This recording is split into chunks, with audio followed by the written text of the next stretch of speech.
to your cabins. Nay, good man, be patient. When the sea is, what care these roarers for the name of king?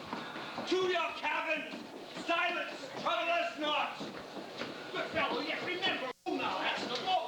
None that I more love than myself. You are a counselor. If you can command these elements to silence and restore the peace, we will not handle a rope more. Use your authority. If you cannot, give thanks you have lived so long and make yourself ready in your cabin for the next half of the hour. I have great comfort from this fellow. He thinks he hath no drowning mark upon him. His complexion is perfect gallows. Stand fast with fates to his hanging. Let the rope of his destiny be our cable foot. Our own gives us little advantage. If he be not born to be hanged, our case is miserable. Yeah, with the top, lass! Yeah! Lower! Lower! Bring her to try with the main course! Break upon this howling down out of the weather! Yet again, what do you hear? Shall we give up and drown? Do you have a voice to sing? Of course I'm gonna drown! You falling blasphemous! Incurable dog! Work you then! Head clear, head worsted!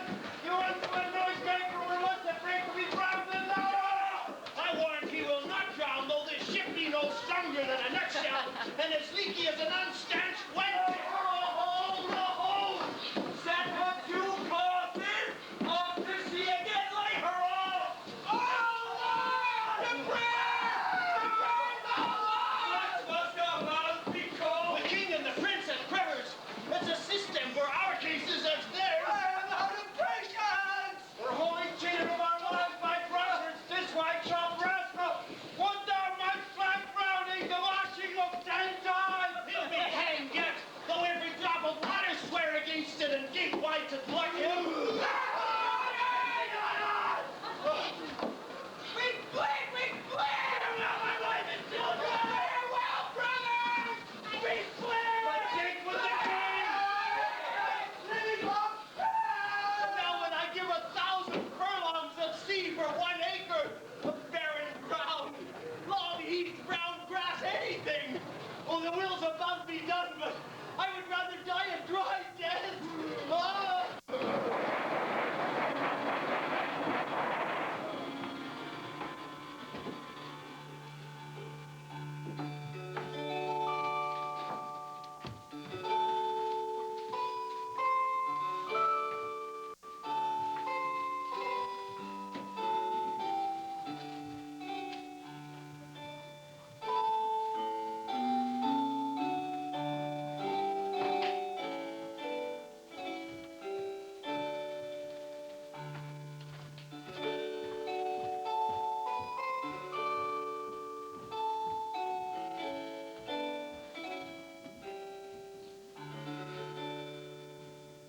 If by your art, my dearest father, you have put the wild waters in this roar, allay them. The sky, it seems, but pour down stinking pitch, but that the sea mounting to heaven's cheek dashes the fire out. Oh, I had suffered with those that I saw suffer.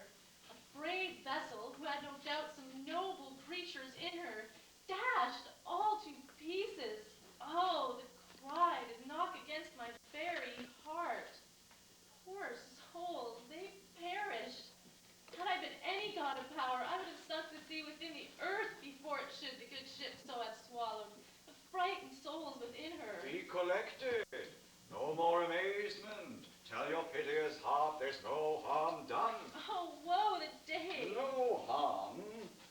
I have done nothing but in care of thee, my dear one, thee, my daughter, who art ignorant of what thou art, not knowing of whence I am, nor that I am more better than Prospero, master of a full poor cell, and no more than thy father.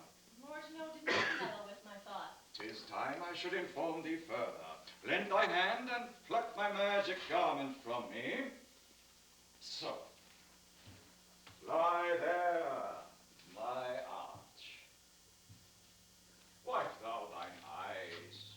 Have comfort. The direful spectacle of the wreck very virtue of compassion in thee, I have with such provision in mine art so safely ordered that there is no soul, no, not so much perdition as a hair befall to any creature in the vessel, which thou heardst cry, which thou sawest sink. Sit down, for thou must now know further. You have often begun to tell me what I am, but stopped and left me to fruitless questionings, including stay, not yet. The hour's now come. The very minute bids thee ope thine ear. Obey and be attentive. Canst thou remember a time before we came unto this cell? I do not think thou canst, for then thou wast not quite 3 years old. Certainly, sir, I can. By what? By any other house or person? Of anything the image tell me that hath kept with thy remembrance? 'Tis far off, and more a dream than a reality that my remembrance speaks of. Had I not 4 or 5 women once that tended me? Thou hadst, and more, Miranda. But how is it that this lives in thy mind? What seest thou else in the dark backward and abyss of time? If thou rememberest aught ere thou camest here, how thou camest here, thou mayest. But that I do not. 12 years since, Miranda. 12 years ago, thy father was the Duke of Milan and the Prince of Power. Sir, are not you my father? Thy mother was a prize of virtue, and she said thou wast my daughter. And thy father was Duke of Milan, and his only heir a princess of no worse lineage. Oh, heavens, what foul play was there that we came from thence? For blessed was it you did. Both, my girl. Thy foul play, as thou sayest, were we heaved thence, but blessedly helped hither. Oh, my heart bleeds to think of the sorrow I have turned you to, which is from my remembrance. Please go on. My brother and thy uncle, called Antonio, I pray thee, mark me. Oh, that a brother should be so perfidious. He, whom next thyself of all the world I loved, and to him put the management of my state. At that time, of all the lordships, it was the greatest, and Prospero, the prime duke, being so reputed in dignity, and for the liberal arts without a parallel. Those being all my study, the government I cast upon my brother, and to my state grew stranger, being transported and wrapped in secret studies. Thy false uncle, dost thou attend me?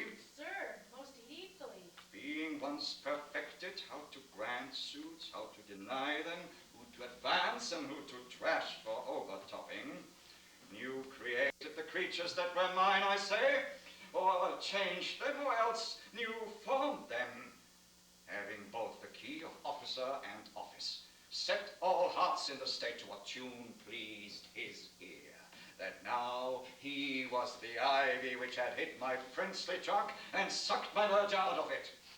Thou attendst not. Oh, good sir, I do. Pray thee, mark me. I thus neglecting worldly ends, all dedicated to seclusion and the bettering of my mind, in my brother awaked an evil nature, and my fraternal trust begot in him a falsehood in its opposite as great as my trust was, which had indeed no limit, a confidence without bounds. Thus lauded with what my revenue yielded, and my power might else exact, by repeating it made such a sin of his memory to credit his own lie, that he believed he was indeed the Duke, executing the outward offices of royalty with all its prerogatives. Hence, his ambition growing, dost thou hear? Your tale, sir, would cure deafness. To have no stream between this part he played and him he played it for. He must become absolute Milan. For me, poor man, my library was dukedom large enough. Of temporal command he thinks me now incapable. Confederates, so much he craved control with the King of Naples, to give him annual tribute, do him homage, subject his coronet to his crown, and bend the dukedom yet unbowed. Alas, poor Milan, to most ignoble stooping. Oh, the heavens. Mark his terms. And the event, then tell me if this might be a brother. I should sin to think but nobly of my grandmother. Good wombs have borne bad sons. Now, the conditions. This king of Naples, being an enemy to me inveterate, heeds my brother's suit, which was that he, in lieu of the promises of homage, and I know not how much tribute, should presently extirpate me and mine out of the dukedom, and confer fair Milan with all the honors on my brother. Whereon a treacherous army levied, one midnight fated to the purpose, did Antonio open the gates of Milan, and in the dead of darkness the agents for the purpose hurried thence me and thy crying self. Alack, for pity. I not remembering how I cried out then will cry out again. A little more, and then I'll bring thee to the present business which now is upon us, without the which this story were most impertinent. Wherefore did they not that hour destroy us? Well, demand it, wench. My tale provokes that question. Dear, they durst not. So dear the love my people bore me. Nor set a mark so bloody on the business, but with colours fairer painted their foul ends. In a word, they hurried us aboard a ship, bore us some leagues to sea, where they prepared a rotten carcass of a tub, not rig, nor tackle, sail, nor mast. The very rats instinctively had quitted. There they hoist us, to cry to the sea that roared to us, to sigh to the winds whose pity, sighing back again, did us while loving wrong. Alack, what trouble was I then to you? Oh, cherubim thou wast, that did preserve thee. Thou didst smile, infuse it with a fortitude from heaven. When I have decked the sea with drops full salt, under my burden groaned, you raised in me a spirit of endurance to bear up against what would ensue. How came we ashore? By providence divine, some food we had, and some fresh water, that a noble Neapolitan, Gonzalo, out of his charity, who being then appointed master of this design, did give us, with rich garments, linen, stuffs, and necessaries, which since have helped us much. So, in his gentleness, knowing I loved my books, he furnished me from my own library with volumes that I prize above my dukedom. Would I might but ever see that man. Now I arise. Sit still, sit. And here the last of our sea sorrow. Here, in this island we arrived, and here have I, thy schoolmaster, made thee more profit than other princesses that have more time for vainer hours, and tutors not so careful. Heavens thank you for it. Now I pray you, sir, for still 'tis beating in my mind, your reason for raising the sea storm. No, thus far forth. By accident most strange, bountiful fortune, now, my dear lady, hath mine enemies brought to this shore, and by my prescience I find my zenith doth depend upon a most auspicious star, whose influence if now I caught not, but omit, my fortunes will ever after droop. Here cease more questions. Thou art inclined to sleep. 'Tis a good dullness, and give it way. I know thou canst not choose.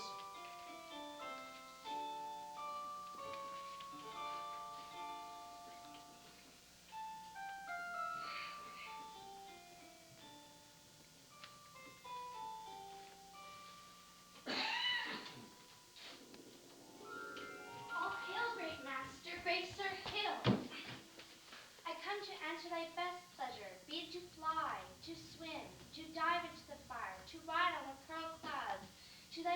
unremitting task, Ariel and all her company. Hast thou, spirit, performed exact the tempest that I bade thee? To every article, I boarded the king's ship, now on the prow, now midships, the deck in every cabin. I flamed amazement. Sometimes I divide and burn in many places. On the topmast, the yards, and the bowsprit, would I flame at once, the meet and join. Jove's lightnings, the precursors of the dreadful thunderclaps, more momentary, of sight outrunning were not. The fire and cracks, of sulphurous roaring, the most mighty Neptune, seemed besieged and make his bold waves tremble. Yea, his dread trident shake. Aye, brave spirit, who was so firm, so constant that this storm would not infect his reason? Not a soul, but felt the fever of the mad, and made some act of desperation. All the mariners plunged into the foaming brine and quit the vessel, then all afire with me. The king's son Ferdinand, with hair upstanding, and like reeds, not hair, with the prisoners that left. Why, hell is empty, and all the devils are here. Aye, that's my spirit. But was not this near shore? Close by, my master. But are they, Ariel, safe? Not a hair perished, on their sustaining garments not a blemish, but fresher than before. And as thou told me, in groups I have dispersed them about the isle. The king's son have I landed by himself, whom I left cooling in the air with sigh. Not angle the isle, and sitting, his arms in this sad knot. Of the king's ship, the mariners say how thou hast disposed, and all the rest of the fleet? Safely in the harbor of the king's ship, in a deep nook she's hid. The mariners, all under hatches stowed, who with a charm, joined to their suffered labor, I have left to sleep. As for the rest of the fleet, which I dispersed, they all had met again, and are upon the Mediterranean Sea, thus sally home for Naples, believing that they saw the king's shipwrecked and his great person perish. Ariel, thy charge exactly is performed, but there is more work. What is the time of the day? 'Tis past noon. At least 2 hours. The time twixt 6 and now must by us both be spent most preciously. Is no more toil, since thou dost give me pains. Let me remind thee what thou hast promised, which is not yet before me. How now, Moody, what is thou canst demand? My liberty. Before the time be out, no more. I prithee, remember I have done thee worthy service, told thee no lies, made thee no mistakings, served without grudge or grumbling. Thou didst promise to cut me a full year. Dost thou forget from what a torment I did free thee? No. Thou dost, and think'st it much to tread the ooze of the salt deep, to run upon the sharp wind of the north, to do me business in the streams of the earth when it is caked with frost. I do not, sir. Thou liest, malignant thing. Hast thou forgot the foul witch Sycorax, who with age and malice was thrown into a hoop? Hast thou forgot her? I do not, sir. Thou hast. Where was she born? Speak, tell me. In Algiers. Oh, was she so? I must once in a month recount what thou hast been, which thou forgett'st. This damned witch Sycorax, for mischiefs manifold, and crimes too terrible to enter human sight, from Algiers, thou knowest, was banished. For one thing she did, they would not take her life. Is not this true? Aye, sir. This mad-eyed hag was hither brought with child, and here was left by the sailors. Thou, my slave, as thou reportst thyself, was then her servant, and since thou wast a spirit too delicate to do her earthly and abhorred commands, refusing her behests, she did confine thee, by help of her more potent ministers, and in her most unmitigable rage, into a cloven fir, within which rift imprisoned, thou didst painfully remain 12 years, within which time she died, and left thee there, where thou didst vent thy groans as fast as mill wheels strike. Then was this island, save for the sun she did litter here, a freckled whelp, hag-born, not honored with a human shape. Yes, Caliban, her son. Thou thing, I say so. He, that Caliban, whom now I keep in service. Thou best knowest what torment I did find thee in. Thy groans did make the cats howl. It was a torment to lay upon the damned, which Sycorax could not again undo. It was my art, when I arrived and heard thee, that made gape the fur and let thee out. I thank thee, master. If thou more murmurest, I will rend a cedar and peck thee in his knotty entrails till thou hast howled away 12 winters.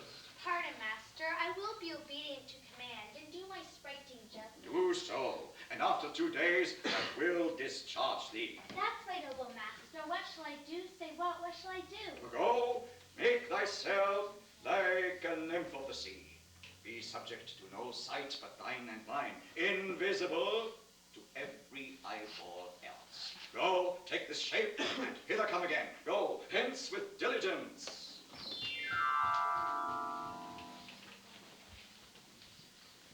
Awake, dear heart, awake. Thou hast slept well.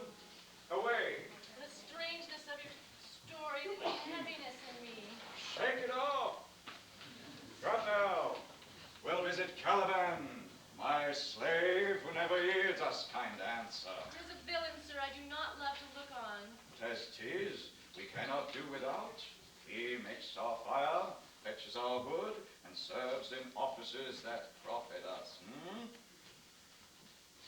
What ho! Slave! Caliban! Thou art thou. Speak! There's wood enough within. Come forth, I say. There's other business for thee. Come, thou tortoise. Slug. Ah, fine apparition. My quaint Ariel, hark in thine ear.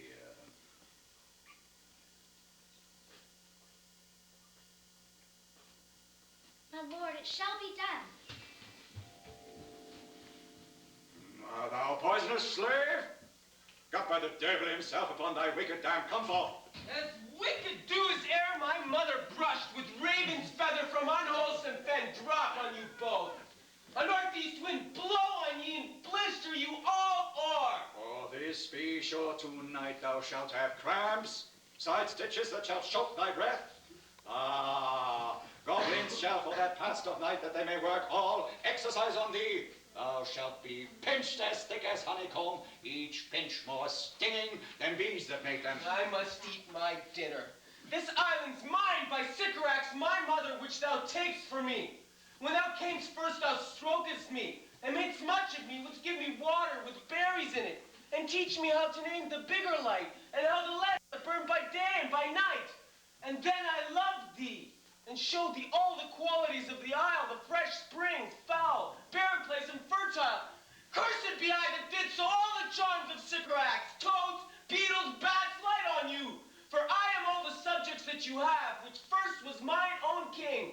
And here, you cage me in this hard rock, whiles you do keep for me the rest of the island. Thou most lying slave, whom lashes move, not kindness. I had used thee, filth as thou art, with humane care, and lodged thee in mine own cell, till thou didst seek to violate the honor of my child. Oh, would it had been done. Thou didst prevent me. I had peopled else this isle with Caliban. Hard slave, which any print of goodness wilt not take, being capable of all ill. I pitied thee, took pains to make thee speak, taught thee each hour one thing or other. When thou, savage, didst not know thine own meaning, but wouldst gabble like a thing most brutish, I endowed thy purposes with words that made them known. But thy vile race, though thou didst learn, had that in it which good natures could not abide to be with. Therefore wast thou deservedly confined into this rock, who hadst deserved more than a prison. You taught me language, and my profit from it is I know how to curse. The red tide read you for teaching me your language. Exceed, hence, fetch us fuel, and be quick on thy peril to answer other business. Shrugg'st thou, Malice? If thou neglect'st or dost unwillingly what I command, I'll wreck thee with the cramps, fill all thy bones with aches, and make thee roar, that beasts shall tremble at thy din. No, pray thee! I must obey. His art is of such power, it would control my damned god Setibus and make a servant of him. Well, slave, hence.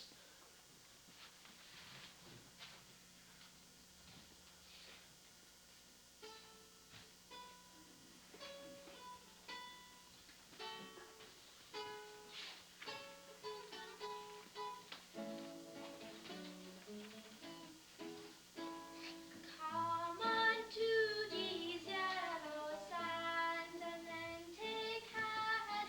Concede when you have and kiss the wild waves with.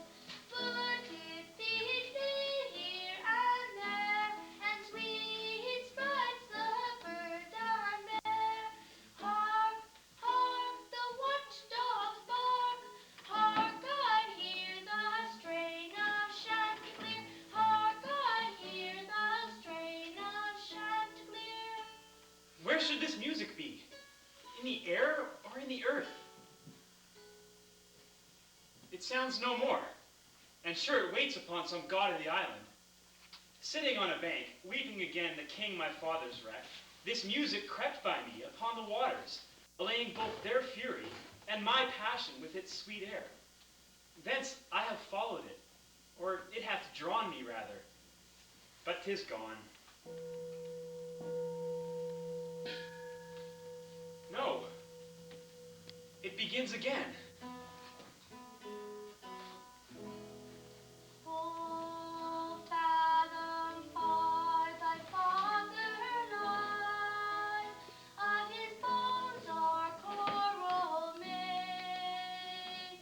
Those are pearls that were his eyes, nothing of him that doth fade, but doth suffer sea change into something rich and strange. Seedeth soundly ring his air. Hark, now I hear them. Hark, now I hear them. Ding-dong bell. Ding-dong, ding-dong bell. Ding-dong, ding-dong bell. Ding-dong, ding-dong bell. The ditty does remember my drowned father. This is no mortal business, nor no sound that the earth owns. I hear it now above me. The fringed curtains of thine eyes uplift, and say what thou seest yond. What is it? A spirit? Lord, how it looks about. Believe me, sir, it carries a brave form, but 'tis a spirit. No, wench. It eats and sleeps and hath such senses as we have, such. This gallant which thou seest was in the wreck, and but is something stained with grief, that's beauty's canker. Thou mightst call him a goodly person. He hath lost his fellows and strays about to find them. I might call him a thing divine, for nothing natural I ever saw so noble. Goes on, I see, as my soul prompts it. Spirit, fine spirit, I'll free thee within 2 days for this.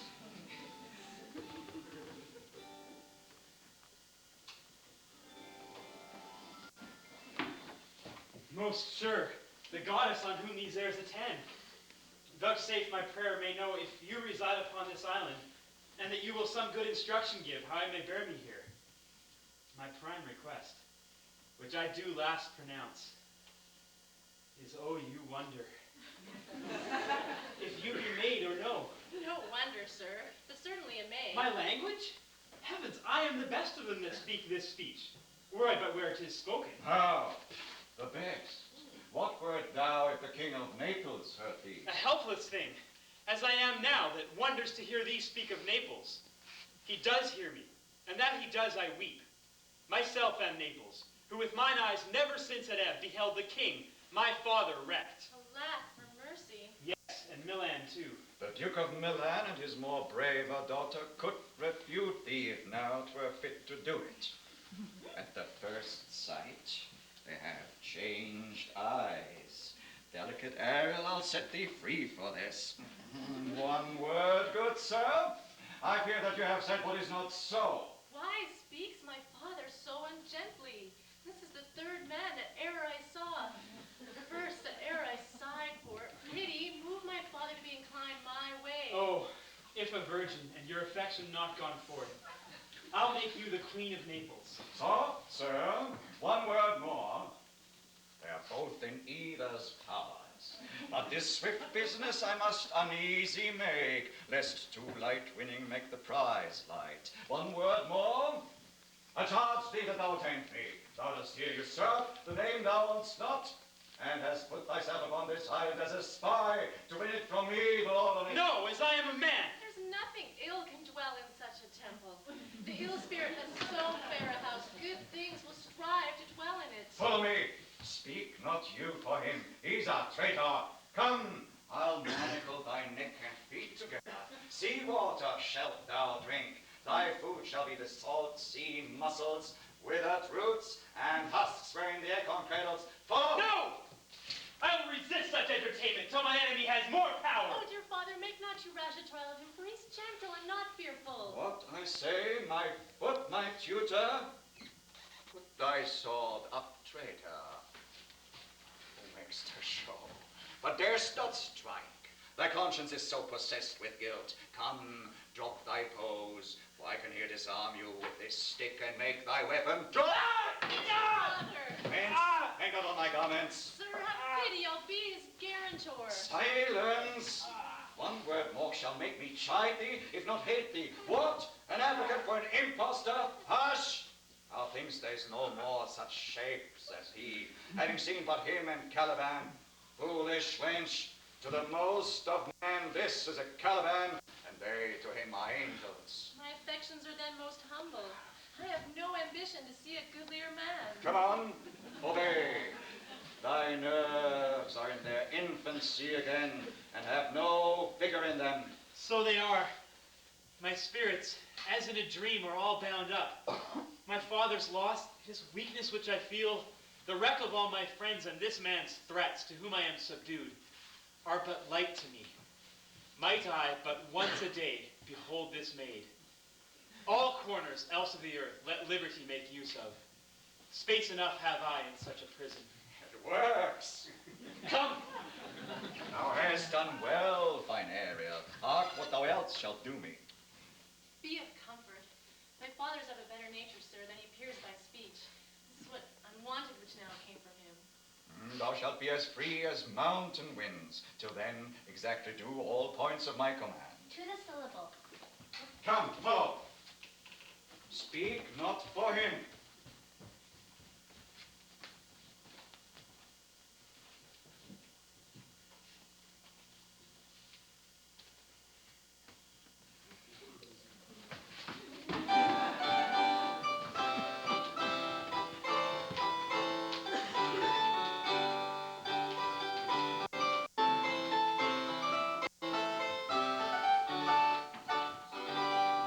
Beseech you, sir, be merry, for our escape is much beyond our loss. Our sorts of woe is common. Every day some sailor's wife, or the bosun of some vessel, and the merchant have just our theme of woe. But for the miracle, I mean our preservation, few in millions can speak like us. Then wisely, good sir, weigh our sorrow against our comfort. Prithee, peace. Here it seems comfort like cold porridge. Comforter will not give up so quick. Look, he's winding up the watch of his wit. Sir, By and by it will strike. One, keep count. when every grief is entertained, comes to the entertainer. $1. Dolor comes to him indeed. You have spoken truer than you purposed. You have taken it wiselier than I meant you should. Therefore, my lord, If I were spendthrift is he with his tongue. Prithee, spare your words. well, I have done. But yet, He will insist. Which of the two here, Adrian, for a good wager will first begin to crow? The old cock. The cockerel. Done the wager. Alas. A bet. Though this island seemed to be deserted, So you're paid. uninhabitable and almost inaccessible, Yet. yet You could not miss it. it must needs be of subtle, tender, and delicate temperance. Temperance was a delicate wench. Aye, and a subtle. he most learnedly informed us. The air beats upon us here most sweetly. As if it had lungs and rotten ones. As 'twere perfumed by a bog. Here is everything advantageous to life. True, save means to live. And of that there's none or little. How lush and lusty the grass looks. How green. The ground looks yellow. He misses not much. No, he doth but mistake the truth totally. But the rarity of it is, which is indeed almost beyond credit, As many vouched rarities are. that our garments, being as they were drenched in the sea, hold notwithstanding their freshness and colors. Our garments seem now as fresh as when we first put them on in Africa at the marriage of the king's fair daughter Claribel to the king of Tunis. 'Twas a sweet marriage, and we prosper well in our return. Tunis was never graced before with such a paragon for a queen. Not since Widow Ditto's time. Widow? Where did he get widow? Widow Ditto?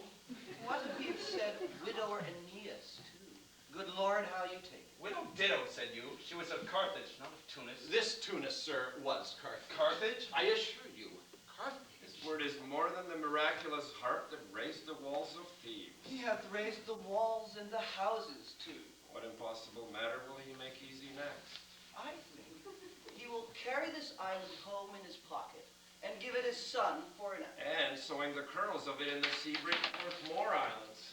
Sir, we were saying that our garments seem now as fresh as when we were at Tunis at the marriage of your daughter, who is now queen. And the rarest that came from there. Except, I beseech you, widow Ditto.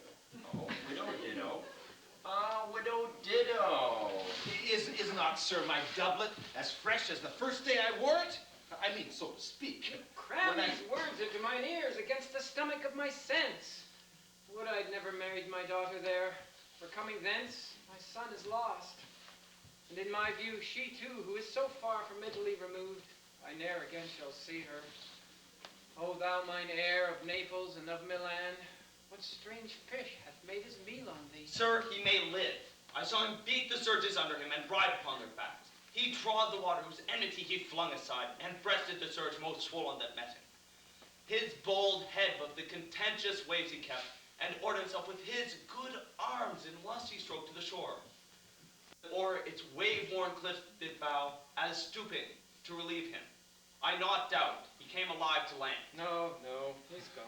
Sir, you may thank yourself for this great loss that would not bless our Europe with your daughter, but rather loose her to an African, where she at least is banished from your eye, who hath cause to wet the grief on. Prithee, peace. You were kneeled to and importuned otherwise by all of us, and the fair soul herself, weighed between loathing and obedience, at which end of the beam should bow. We have lost your son, I fear, forever. Milan and Naples have more widows in them of this business making than we bring men to comfort them. The fault's your own. Both the dearest of the lost. My Lord Sebastian, the truth you speak doth lack some gentleness and time to speak again. You rub the sore when you should bring the plaster. Very well. And most like a surgeon. 'Tis foul weather in us all, good sir, when you were cloudy. Foul weather. Very foul. Had I plantation of this isle, my Sow lord, it with nettle seed. Or broom, or burdock. and were king on it, what would I do? Escape being drunk for want of wine. In the commonwealth, I would by opposites execute all things, for no kind of trade would I allow, no name of magistrate. Letters should not be known. Riches, poverty, or use of servants, none. Contract, succession, border, bound of land, farming, vineyard, none. No use of metal, wheat, or wine, or oil. No occupation. All men idle, all. And women, too, but innocent and pure. No sorority. And yet he would be king of it. Latter end of this commonwealth forgets the beginning. All things in common nature should produce without sweat or endeavor. Sword, pike, knife, gun, or need of any weapon would we not have. Nature should bring forth of its own kind all harvest, all abundance, to feed my innocent people. No marrying amongst his subjects. None, man. All idle, whores and knaves. I would with such perfection govern, sir, to excel the golden age. God save the king. Long live Gonzalo. And, do you mark me, sir? Prithee no more. Thou dost talk nothing to me. I do well believe your highness. chance did it get to give occasion to these gentlemen, who are of such sensitive and nimble lungs that you always like to laugh at nothing? 'Twas you we laughed at. Who in this kind of merry fooling am nothing to you. So you may continue and laugh at nothing still. What a blow was given there. If it had not fallen flat. You are gentlemen of brave metal. You would lift the moon out of her sphere if she should continue in it 5 weeks without changing. Nay, good my lord, be not angry. No, I warrant you, I will not hazard my discretion at your weak wit. Will you laugh me asleep? For I am very heavy.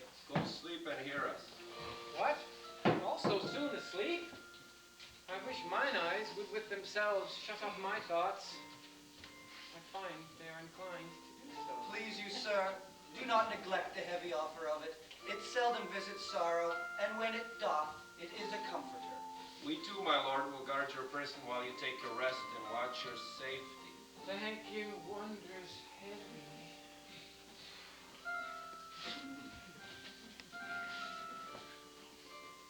What a strange drowsiness possesses them.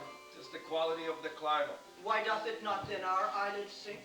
I find not myself disposed to sleep. Nor I, my spirits are nimble. They fell together all as by consent. They dropped as by a thunderstroke. What might, worthy Sebastian, oh, what might? No more. And yet, methinks I see it in thy face, what thou shouldst be. The occasion speaks to thee. My strong imagination sees a crown dropping upon thy head. What art thou waking? Do you not hear me speak? I do. And surely 'tis a sleepy language, and thou speakst out of thy sleep. What is this? What a stranger pose to be asleep with eyes wide open, standing, speaking, moving, and yet so fast asleep. Oh, Sebastian, thou letst thy fortune sleep, die rather, winkst while thou art waking. Oh, thou dost snore distinctly. There's meaning in thy snores. I'm more serious than my custom, and you must be so too of heed me, which to do trebles the oar. Well, I am standing water. I'll teach you how to flow. Do so. To ebb, hereditary sloth instructs me. If you but knew how you the purpose cherish while thus you mock it, how in stripping it you more invest it, and being men indeed most often do so near the bottom run by their own fear or sloth. Prithee, say on. The setting of thine eyes proclaim a matter from thee. The birth, indeed, that costs thee much to yield. Thus, sir, although this lord of weak remembrance, this who shall be of as little memory when he's earth, hath here almost persuaded, for he's the spirit of persuasion, only professes to persuade the king his son's alive. 'Tis as impossible that he's undrowned as he that sleeps here swims. He's gone. Then tell me, who's the next heir of Naples? Clarabelle. She that is queen of Tunis? She that dwells 10 leagues beyond man's life? She that from Naples can have no news unless the sun were post? Man in the moon's too slow, till newborn chins be rough and razorable.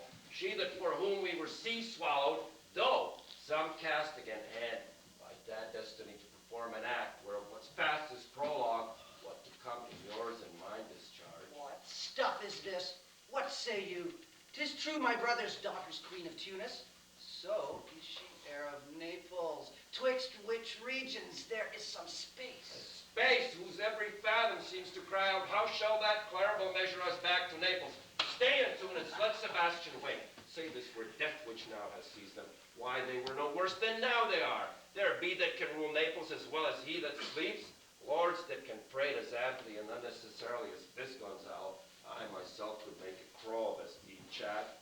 Oh, that you bore the mind that I do. For sleep were this for your advancement. You understand me? Methinks I do.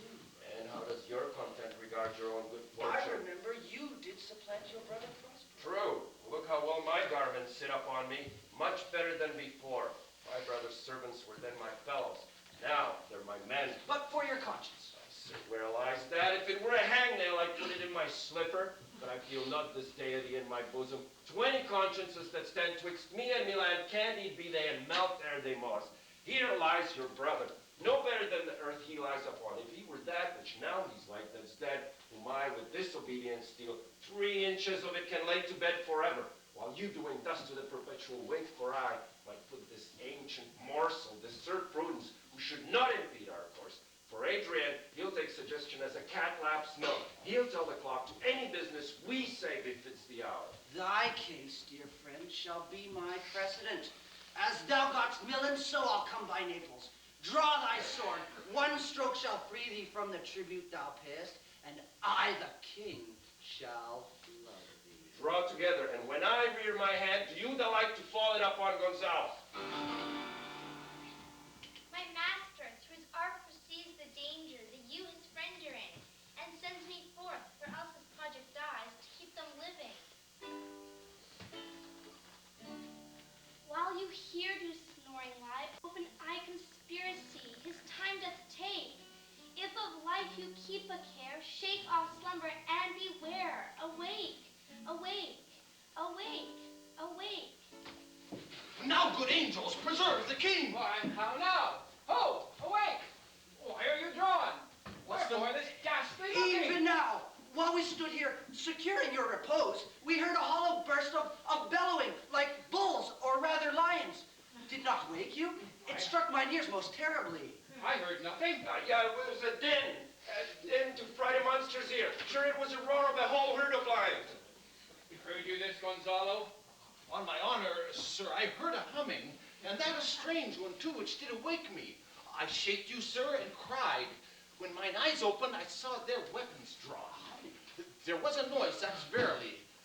'Tis best we stand upon our guard, or that we quit this place. Let's draw our weapons. Lead off this ground, and let's make further search for my poor son. Some heavenly power keep him from these beasts, for he is sure in the island. Lead, away!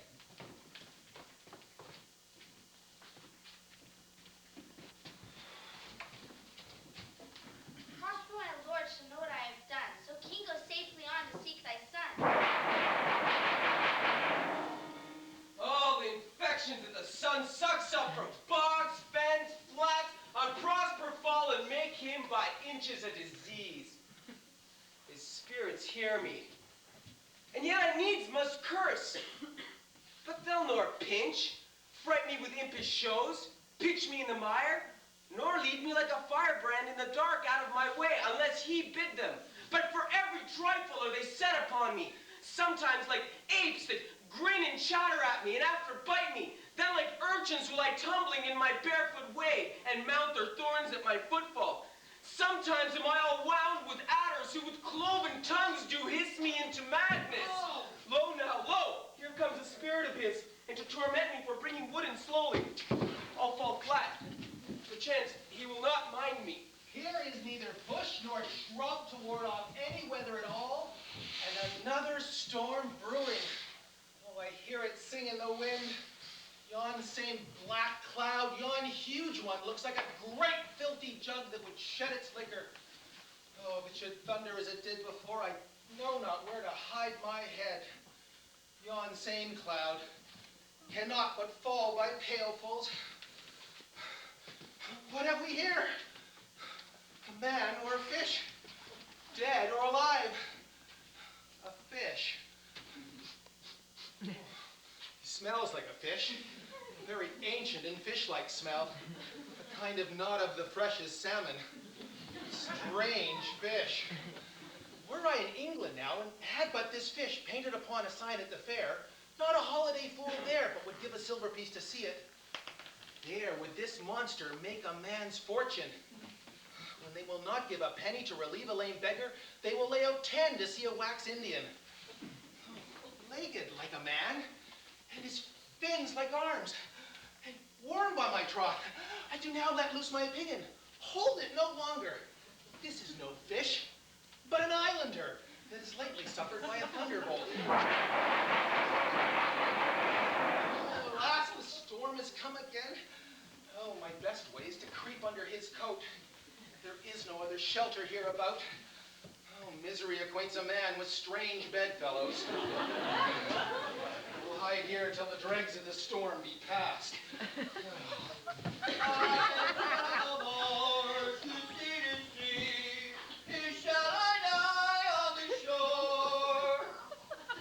is a very scurvy tune to sing at a man's funeral. Ah, but here is my comfort.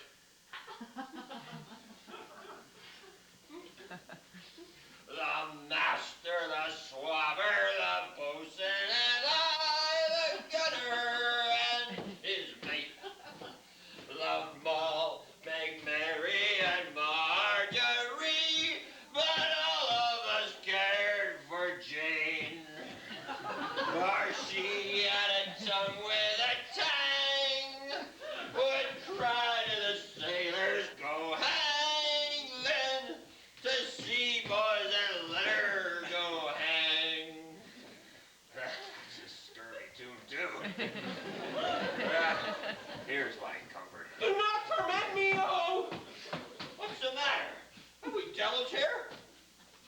tricks upon us with savages and men of India, eh? I've not escaped drowning to be afeared now of your 4 legs.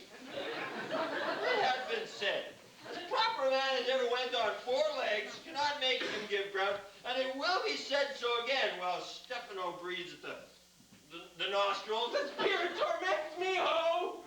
This is some monster of the isle with 4 legs, who hath got, as I take it, the flu. Where the devil should he learn our language? I'll give him some relief if it be but for that. Well, if I can cure him, and keep him tame, and get to Naples with him, he's a present for any emperor who trod on velvet. Thou dost me yet but little hurt. Thou wilt, I know, and I know thee by thy trembling. Now prosper works upon thee. Come, open your mouth. This is that which will give language to you, cat. I can tell you with that soundly. You get up here. Open your chaps again. You cannot tell who's your friend. I should know that voice. It should be. But he is drowned, and these are devils. Oh, defend me. 4 legs and 2 voices? A most delicate monster. His forward voice now is to speak well of his friends. His backward voice is to utter foul speeches and to detract. All the wine in my bottle will cure him. I will help his flu. Come. Open your mouth. I will pour some in thy other mouth. Stefano? Doth no other mouth call me? Mercy, mercy, this is a devil and no monster. I will leave him. Stefano! If thou be Stefano, touch me and speak to me. For I am Trinculo. Be not afeared, thy good friend Trinculo. If thou be Trinculo, come forth. I will pull thee by thy lesser legs. Many be Trinculo's legs. These are they. Thou art very Trinculo indeed. How camest thou to be the excrement of the moon calf? Did he vent Trinculos? I took him to be killed by a thunderstroke. But art thou not drowned, Stefano? Oh, I hope now thou art not drowned. Is the storm blown over? I hid me under the dead moon calf's garment for fear of the storm. And art thou living, Stefano? Oh, Stefano, tell the Neapolitan. Whoa. Really, turn me about. My stomach is not constant. These be fine things if they be not spirits. That's a brave god and bears celestial liquor. I will kneel to him. How didst thou escape? How camest thou hither? Swear by this bottle how thou camest hither. I escaped upon a barrel of wine which the sailors heaved overboard. By this bottle which I made from the bark of a tree with mine own hands since I was cast ashore. I'll swear upon that bottle to be thy true subject, for the liquor is not of this earth. Here, swear how thou escaped. Swarm ashore, man, like a duck.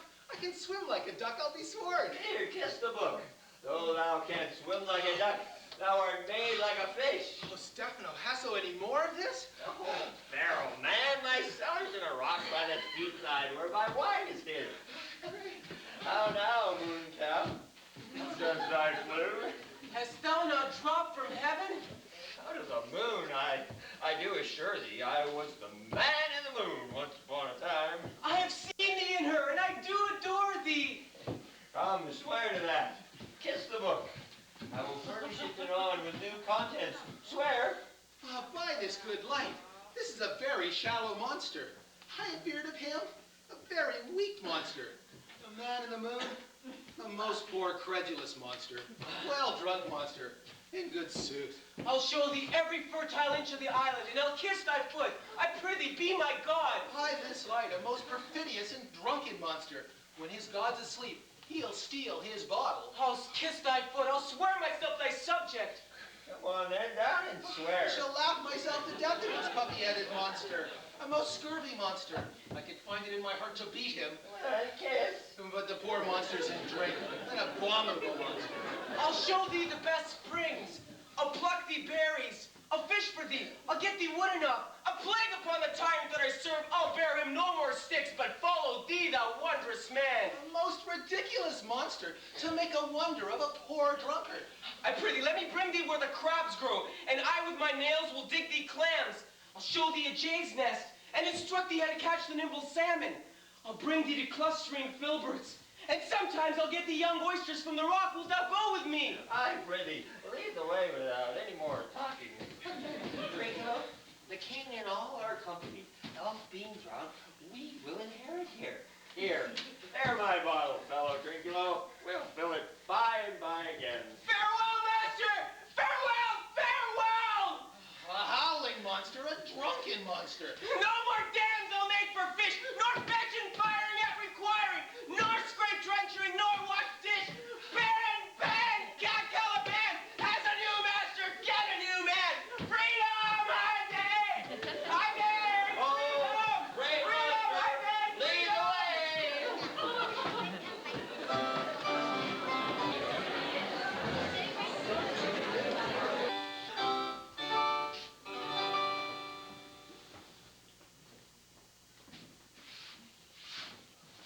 There be some sports are painful, and their labor delight in them puts off.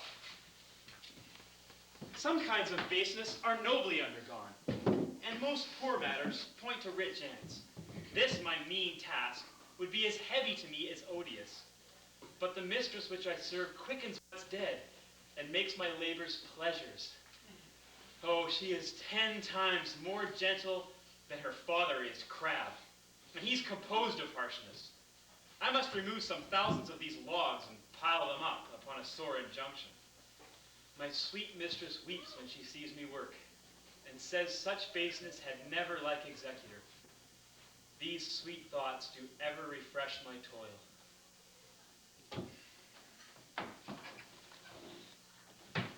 Alas, now pray, work not so hard. I would the lightning had burned up those logs you are told to pile. Pray set it down and rest you. When this burns, you will weep for having wearied you. My father's hard at study. Pray now rest yourself. He's safe for these 3 hours. O noble mistress, the sun will set before I shall discharge what I must strive to do. If you'll sit down, I'll bear your logs a while. Pray give me that. I'll carry it to the pile. No, precious creature. I had rather crack my sinews, break my back, than you should such dishonor go while I sit lazy by. It would become me as well as it does you, and I should do it with much more ease, for my goodwill is for it, and yours it is again. Poor worm, thou art infected. This anguish shows it.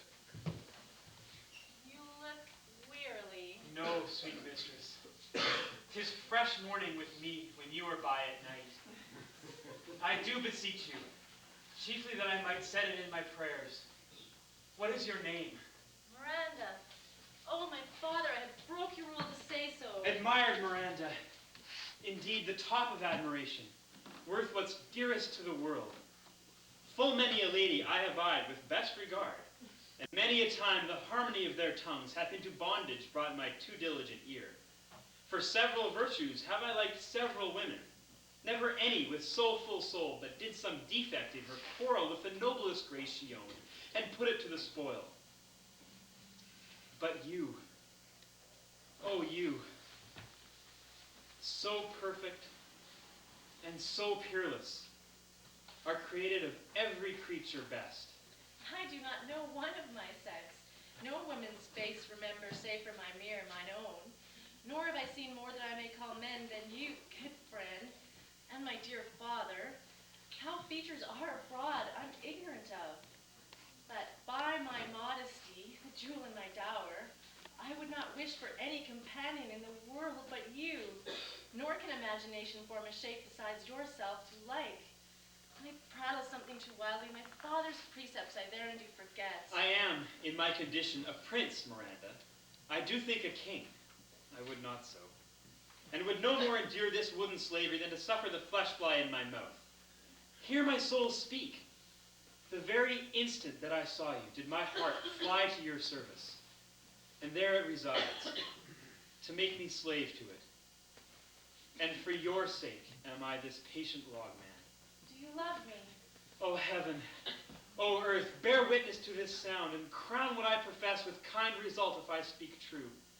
If hollowly, invert what best has fated me to mischief.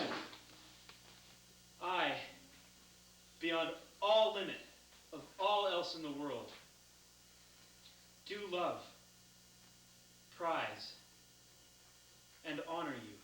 I'm a fool. To weep at what I am glad of. Fair encounter of two most rare affections. Heaven's rain grace on that which breathes between them. Wherefore weep you? At mine unworthiness. I dare not offer what I desire to give, and much less take what I shall die to miss. This is trifling, and all the more it seeks to hide itself, the bigger bulk it shows. Hence bashful cunning, and prompt me plain and holy innocence. I am your wife if you'll marry me. If not, I'll die your maid. Be your equal as maid and ivy, but I'll be your servant whether you will or no. My mistress, dearest, and I thus humble ever. My husband, then? I, with a heart as willing as bondage to win freedom. Here's my hand. And mine, with my heart in it. Now, farewell. Till half an hour hence. 1,000,000.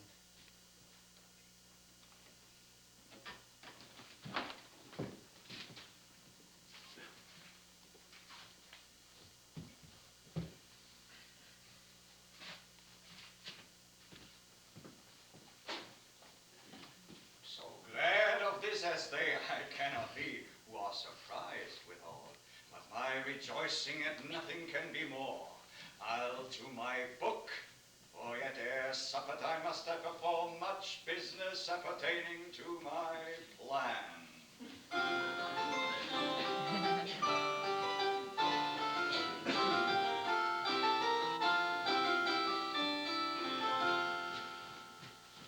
Tell not me. But the barrel's empty, we'll drink water. And not a drop before. Therefore, drink up.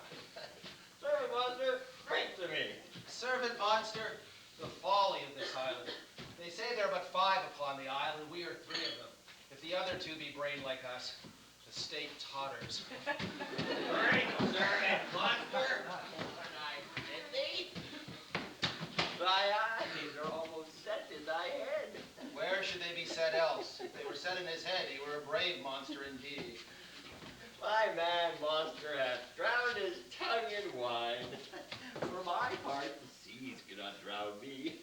I swam ere I could recover the shore, 35 leagues off and on by this light.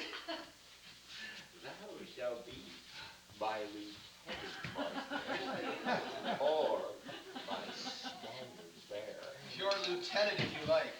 He's no standard. Dear monster. Nor walk neither, but you'll lie like dogs and say nothing neither. Mooncalf, speak once in thy life if thou be'st a good mooncalf. How does thy honor? Let me lick thy shoe. I'll not serve him. He's not valiant. Oh, thou liest, most ignorant monster. I am in fit condition to Joshua Constable. Yea, thy debauched fish, thou, was there ever man, a coward that has drank as much wine as I today? Wilt thou tell a monstrous lie being but half a fish and half a monster? Lo, how he mocks me! Wilt thou let him, my lord? Lord, quoth he, that a monster should be such an idiot. Lo again, bite him to death, I prithee! Tranquilo, keep a good tongue in your head. You prove of you, dear. You hang on the next tree. The poor monster is my subject, and he shall not suffer indignity. I thank my noble lord. Wilt thou be pleased to hearken once again to the suit I made to thee? Marry, will I? I will stand, and so shall Trinculo. As I told thee before, I am subject to a tyrant, a sorcerer who by his cunning hath cheated me of the island. Thou liest. Thou liest, thou jesting monkey, thou! I would my valiant master would destroy thee. I do not lie. Trinculo, interrupt the poor monster one word further. By this hand I will supplant some of your teeth. Well, I said nothing. Come then, and no more. Proceed. I say by sorcery he got this isle. For me he got it. If thy greatness will revenge it upon him, for I know thou darest, but this thing dare not. That's most certain. Thou shalt be lord of it, and I'll serve thee. How now shall this be achieved? Canst thou bring me to this creature? Yea, my lord. I'll yield him thee asleep where thou mayst knock a nail into his head. Thou liest. Thou canst not. What a pie ninny's this, thou scurvy scurvy clown. I do beseech thy greatness, give him blows, and take his bottle from him. When that's gone, he shall drink naught but brine, for I'll not show him where the fresh springs are. Trinculo, run into no further danger. Interrupt the monster one word further. By this hand I'll turn my mercies out of doors and make a mincemeat of thee. Why, I did nothing. I'll go further off. Did thou not say he lied? Thou lied. Do I so? Take that, thou. As you like this, give me the lie another time. I did not give the lie. This can wine and drinking do. A pox on your bottle and a plague on your monster. The devil take your fingers.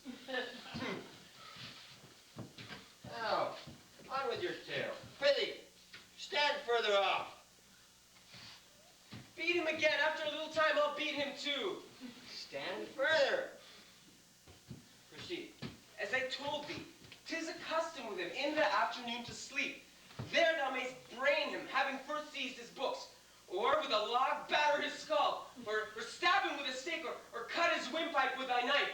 Remember, first to possess his books, for without them he is but a fool, as I am, nor hath not one spirit to command. They all do hate him as rootedly as I. Burn but his books. He has fine furnishings, for so he calls them, which when he has a house he'll deck withal.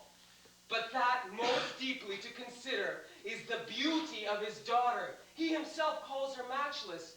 I never saw a woman, but only Sycorax my mother, and she is far surpasses Sycorax's greatest does least. Is she such a babe? Aye, Lord, surely from thy bed I warrant, and bring thee forth brave brood. Monster, I will kill this man. His daughter and I will be king and queen. Save our graces, and Trinculo and thyself shall be viceroys. Dost thou like the plot, Trinculo? Oh, excellent. Give me thy hand. I'm sorry I beat thee. But while thou livest, keep a good tongue in your hand. Within this half hour will he be asleep. Wilt thou destroy him then? Aye, on my honor. This I will tell my master. Thou makest me merry. I am full of pleasure. Let us be joyful. Will you sing the round you taught me here a while ago? At thy request, monster, I will do anything. Come on, Trinculo, let us sing. Forum and scoutum and scoutum and vorum. Thought That's this no great tune. What is this? Is this the tune of our round? Played by the pitcher of nobody. If thou be'st the man, show thyself in thy likeness. Oh, forgive me my sins. These guys pays all debts. I defy thee. Mercy on us. Art thou a beard? No, monster, not I. Be not a beard. The isle is full of noises, sounds and sweet airs that give delight and hurt not. Sometimes 1,000 twangling instruments will hum about mine ears, and sometimes voices that if I then had waked after long sleep will make me sleep again. And then in dreaming the clouds methought would open and show riches ready to drop upon me, that when I waked I cried to dream again.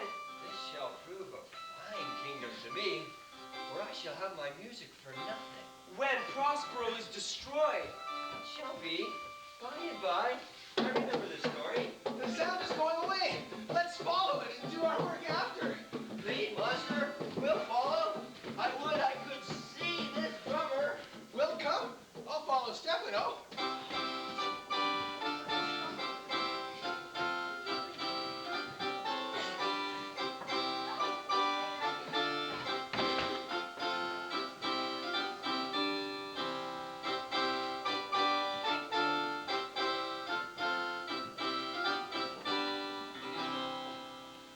Why, you're leaking. I can go no further, sir. My old bones ache. This is a maze trod indeed through thickets and meanders. By your patience, I needs must rest me. Oh, Lord, I cannot blame thee, whom myself attacked with weariness to the dulling of my spirits. Sit down and rest. Here will I put off my hope and keep it no longer for my flatterer. He is drowned whom thus we stray to find, and the sea mocks our frustrate search on land. Well, let him go. Right glad he's so out of hope. Look, for one repulse, forgo the purpose that you resolve to effect. The next advantage will be thorough. Let it be tonight, for now they're oppressed with travel. They cannot or will not say tonight, no more.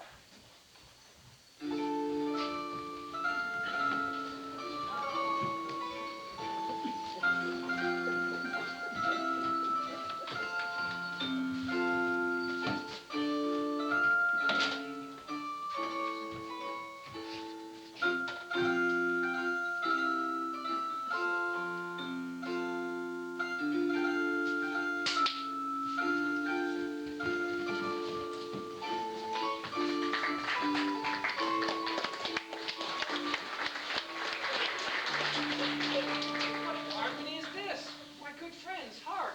Marvelous, sweet music. Give us kind angels, heavens.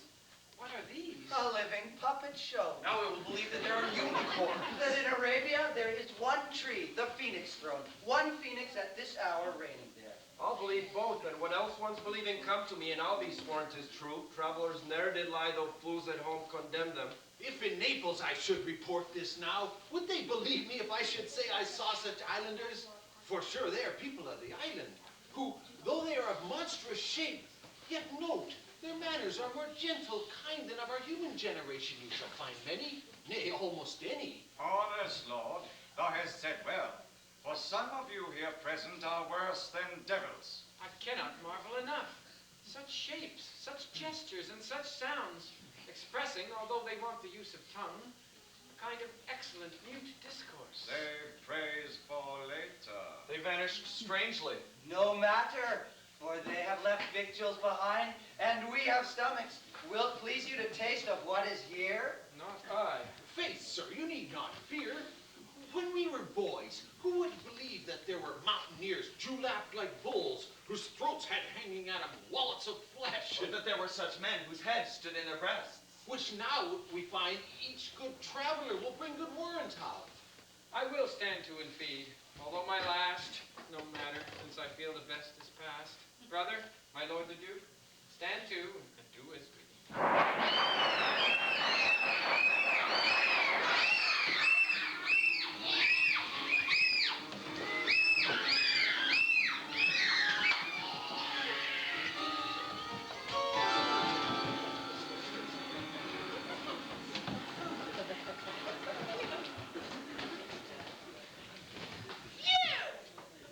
Are three men of sin, whom destiny, that hath, as this instrument, this lower world and what is in it, the never surfeited sea hath caused to belch you up upon this isle where man doth not inhabit, you amongst men be most unfit to live.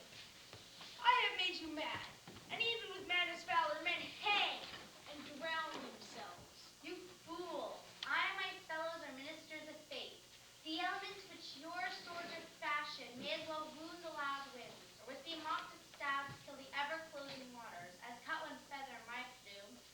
My fellow ministers are like invulnerable, and could you hurt, your swords are now too heavy for your strength, and will not be uplifted. But remember, for that's my business to you, that you three from Milan to supplant good crossroads, exposed him to the sea, which hath avenged him as innocent child, which foul deeds, powers, delaying, not forgetting, have incensed the seas and shores. Yea, all the creatures against your peace, be of they son Alonso, they have bereft, and do pronounce by me that lingering perdition, worse than death can be, shall step by step accompany you in your ways, whose wraths to guard you from, which here in this most desolate isle all falls upon your heads, till you but heart sorrow to clear life is to it. Bravely the figure of this harpy hast thou performed, my Ariel. A grace it had, the vanishing. Of my instruction hast thou not omitted in what thou hadst to say.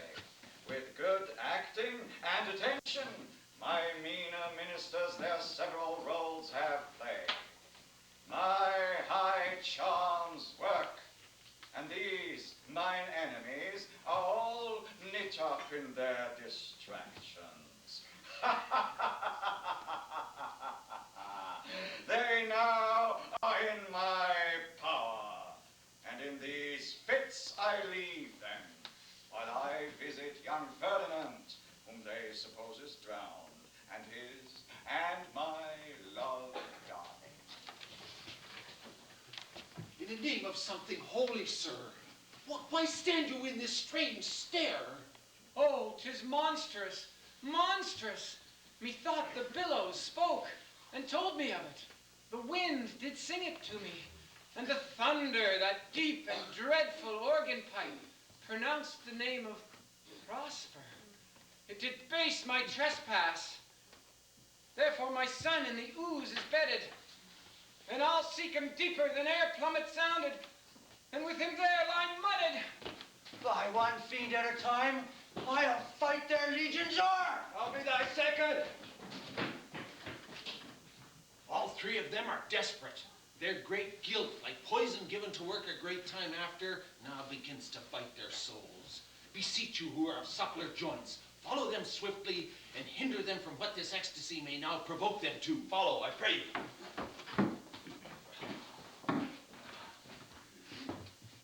If I have too austerely punished you, your compensation makes amends.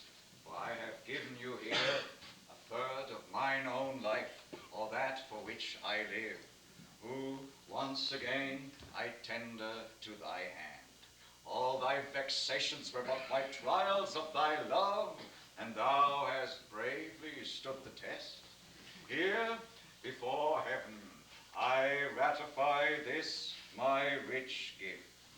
Oh, Ferdinand, do not smile at me that I boast of her, for thou shalt find she will outstrip all praise and make it limp behind her. I do believe it. Then, as my gift and thine own acquisition worthily purchased, take my daughter.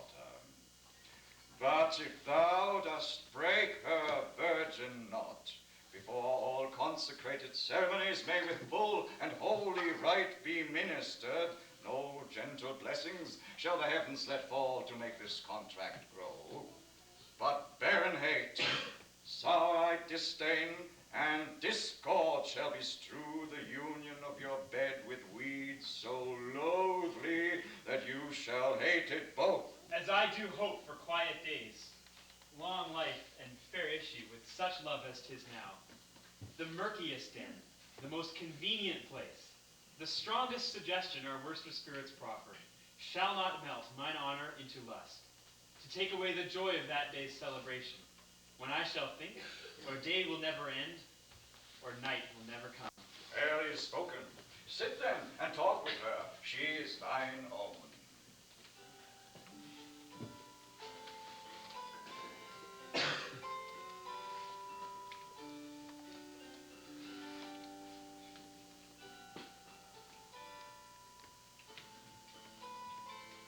Oh, Ariel, my industrious servant, Ariel.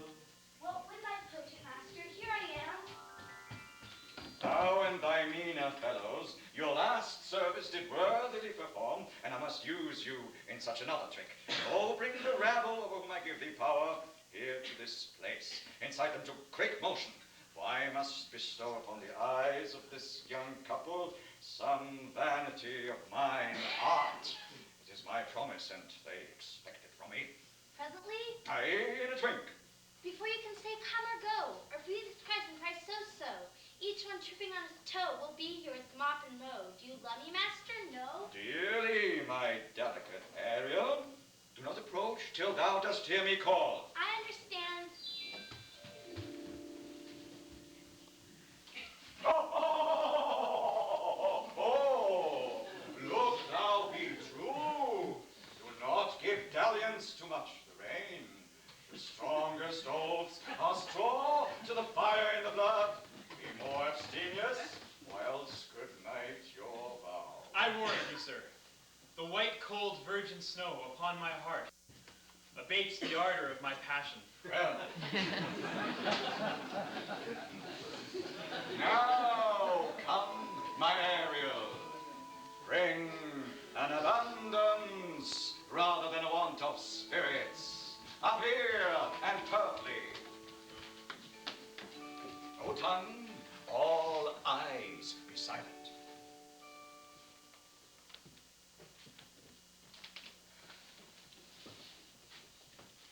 Ceres, most bounteous bounteous lady, thy rich lees of wheat, rye, barley, vetches, oats, and peas, thy turfy mountains where live nibbling sheep, and flat meads thatched with stover them to keep. Thy banks with pined and twilled brims, which spongy April at thy hest betrims, to make cold nymphs chaste crowns, and thy broom groves, whose shadows the dismissed bachelor loves, being last lorn.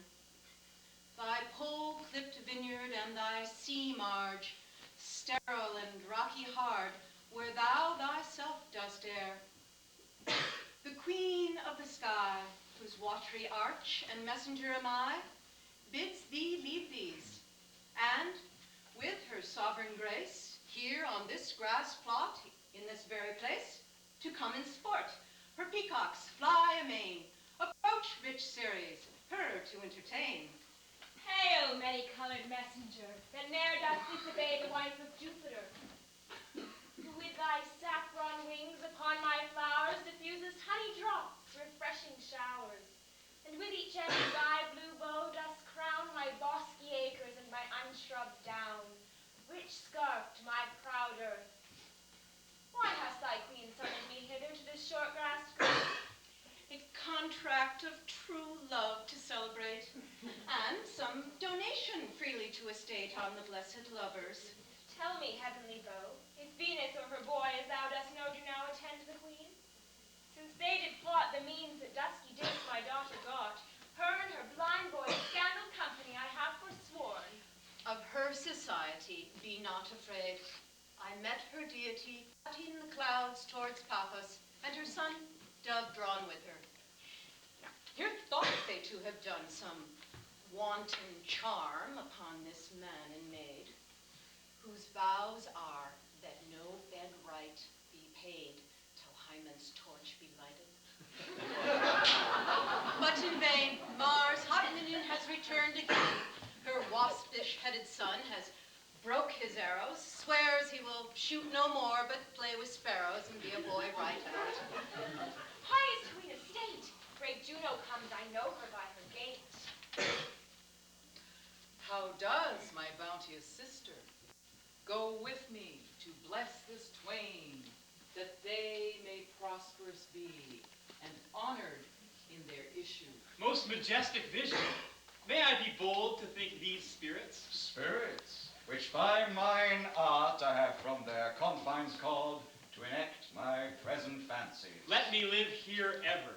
So rare a wonder, father, and a wise, makes this place paradise. Sweet now, silence. Juno and Ceres whisper seriously. There's something else to do. Hush and be mute, or else our spell is marred. You nymphs called naiads of the windring brooks, with your sedged crowns and ever harmless looks, leave your crisp channels, and here on this green land, answer your summons. Juno does command. Come, temperate nymphs, and help to celebrate a contract of true love. Be not too late. You, sunburned sicklemen of August weary, come hither from your furrow and be merry. Make holiday your rye straw hat put on, and these fresh nymphs encounter everyone in country footing. Honor, riches, marriage, blessing, long continuance and increasing, hourly joys be ever on you. Now we sing our blessings on you. Earth increase and harvest plenty, barns and garners never empty, vines and sunshine benches growing. Pause, reasonably for the bell.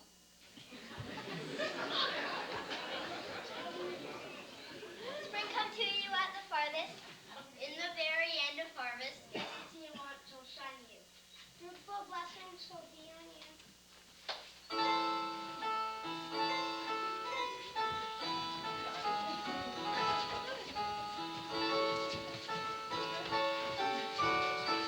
Stop! I had forgot that foul conspiracy of the beast, Caliban and his confederates against my life. The minute of their plot is almost come. Well done. No more. Away.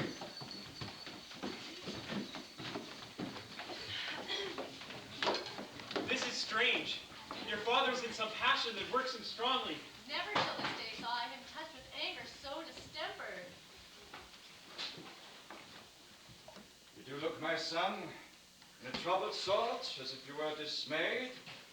Be cheerful, sir. Our revels now are ended.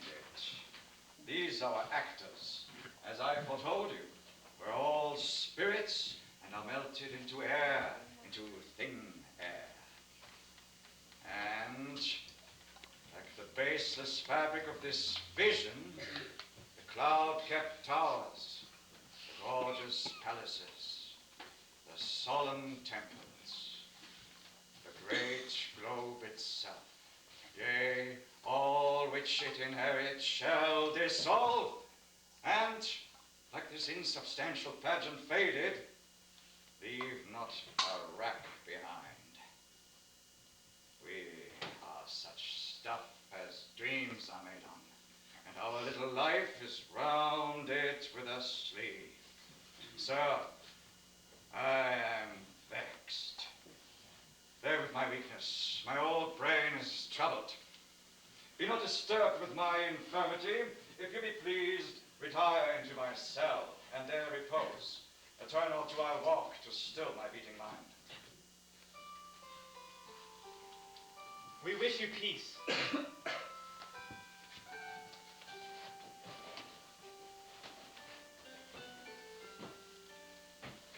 Come with a thought. I thank thee, Ariel, come. Thy thoughts I cleave to, what's thy pleasure? Spirit, we must prepare to meet with Caliban. I, my commander, where I brought my sprites, I thought to have told thee of it, but I fear thus might anger thee.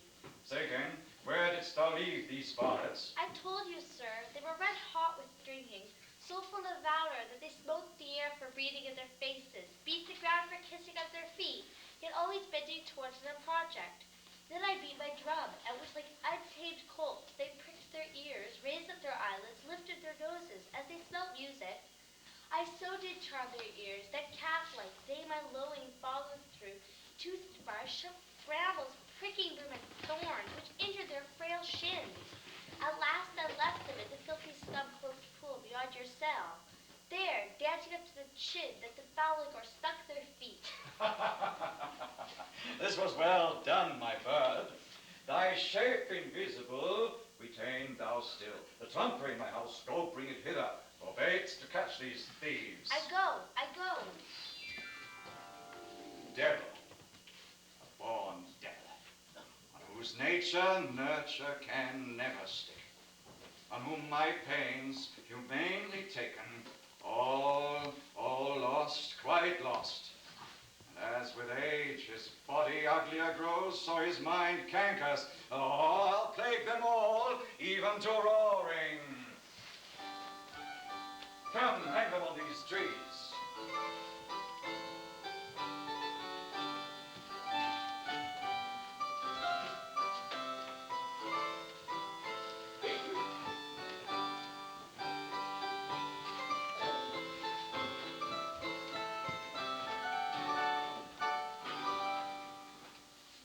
Pray you tread softly, that the blind mole may not hear a footfall. We now are near his cell. Master, your berry, which you say is a harmless berry, is a little better than the play the fool with us. Monster, I do smell all horse piss, at which my nose is in great indignation. Mine, do you hear, Master?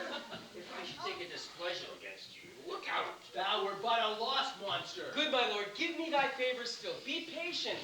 For the prize I'll bring thee to shall pay for this ill luck. Therefore speak softly. All's hushed as midnight yet. Aye, but to lose our bottles in the pool, It's not only disgrace and dishonor in that monster, but an infinite loss. it's more to me than my drenching. Yet this is your harmless fairy, monster. I'll get back my bottle, though I be o'er ears in water for my labor. I prithee, my king, be quiet. Seest thou here? This is the mouth of the cell. No noise and enter. Do the good mischief which may make this island thine own forever. And I thy Caliban, for I thy footlicker. Give me thy hand. I do begin to have bloody thoughts. King Stefano, oh peer, oh worthy Stefano, look what a wardrobe is here for thee. Let it alone, thou fool, it is but trash. Ho, ho, monster. We know good stuff when we see it. Take off that gown, Trinculo. By this hand, I'll have that gown. Thy grace shall have it. The dropsy drown this fool. What do you mean to dote us on such baggage? If he awakes from toe to crown, he'll fill our skins with pinches, make us strange stuff. Be you quiet, monster. Here's a garment for thee. Thou shalt not go unrewarded while I am king of this country. Monster, come bring thy sticky figures hither and away with the rest. I'll have none of it. We'll lose our time and I'll be turned to barnacles or to apes with foreheads villainous low. Monster, lead to your fingers. Help to bear this away where my hogshead of wine is, or I'll turn you out of my kingdom. Go to and carry this. And this. Aye, and this.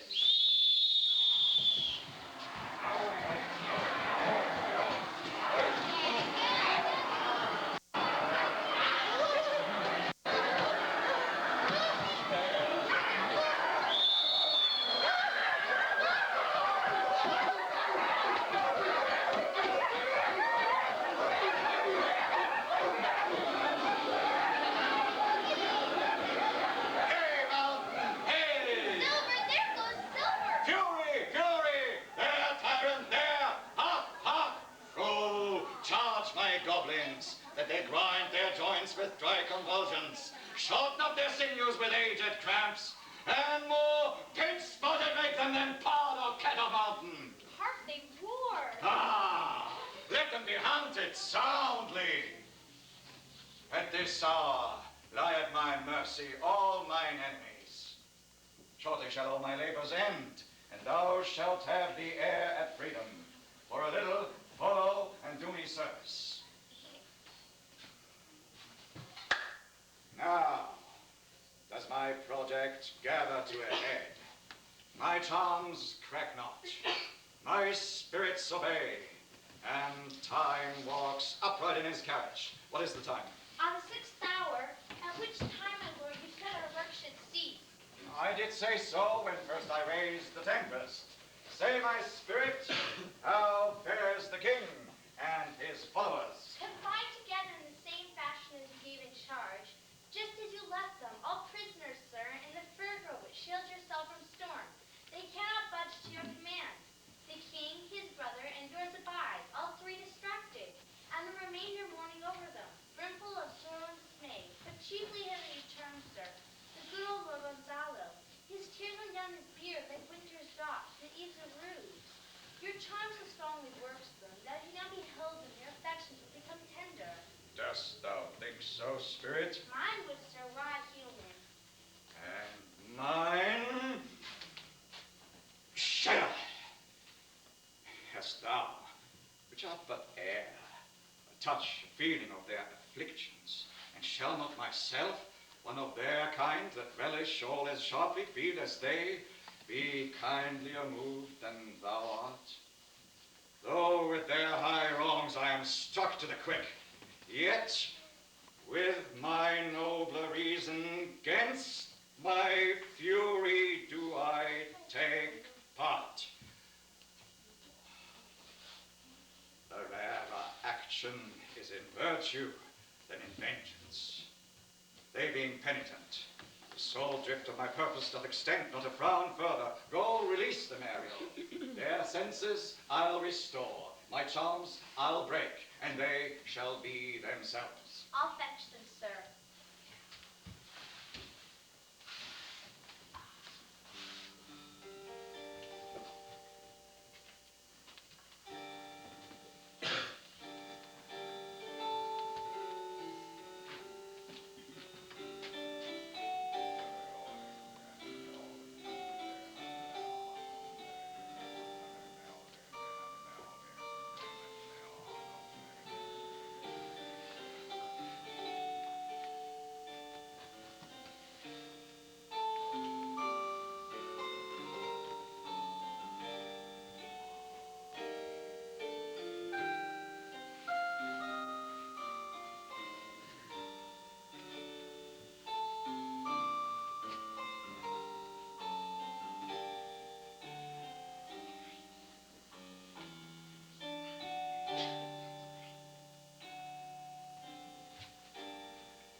Ye elves. Ye elves. Ye elves of hills, brooks, standing lakes, and groves. And ye that on the sands with printless foot do chase the ebbing ocean and fly with him when he comes back. You demi-puppets, that by moonshine do the fairy ringlets make, whereof the sheep not bites. And you, whose pastime is to make midnight mushrooms, that rejoice to hear the solemn curfew. By whose aid, weak beings though you be, I have bedimmed the noontide sun, called forth the mutinous winds, and twixt the green sea and the azured vault set roaring war. To the dread rattling thunder have I given fire, and rifted Jove's stout oak with his own bolt.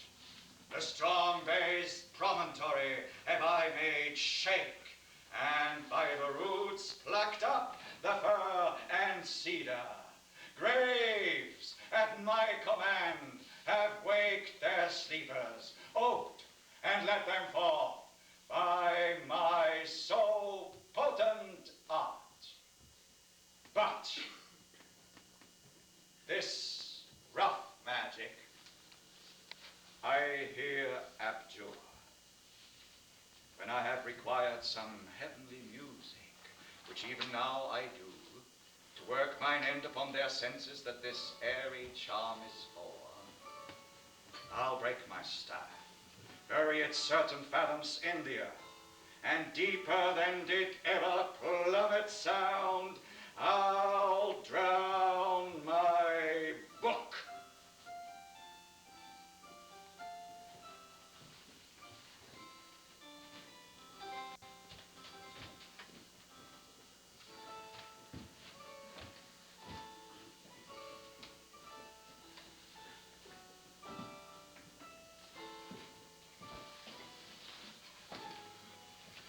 A solemn air, the best comforter to an unsettled fancy, pure thy brains, now useless, boiled within thy skulls.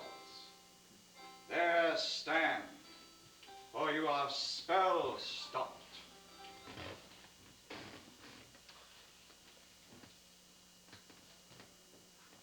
Holy Gonzalo, honorable man, mine eyes sociable to the show of thine fall fellowly drops.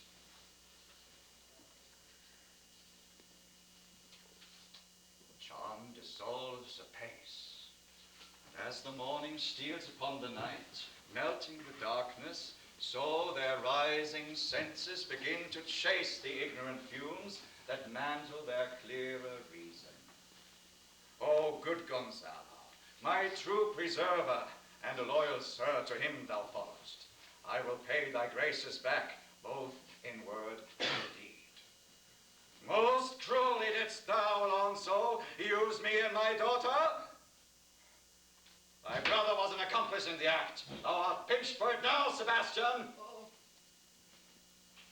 Flesh and blood, you, brother mine, that entertained ambition, expelled remorse and nature, who with Sebastian, whose inward pinches therefore are most strong, here would have killed your king.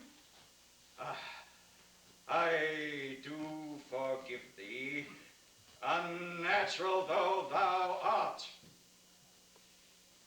Their understanding begins to swell, and the approaching tide will shortly fill the reasonable shore that now lies foul and muddy. Not one of them that yet looks on me or would know me. Ariel, fetch me the hat and duke's coat in my cell.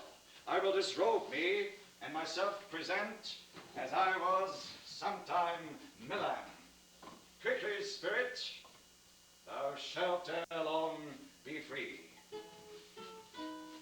Where the bee sucks, there suck I. The cowslips lie. There I catch when owls do cry. On the bat's back I do fly.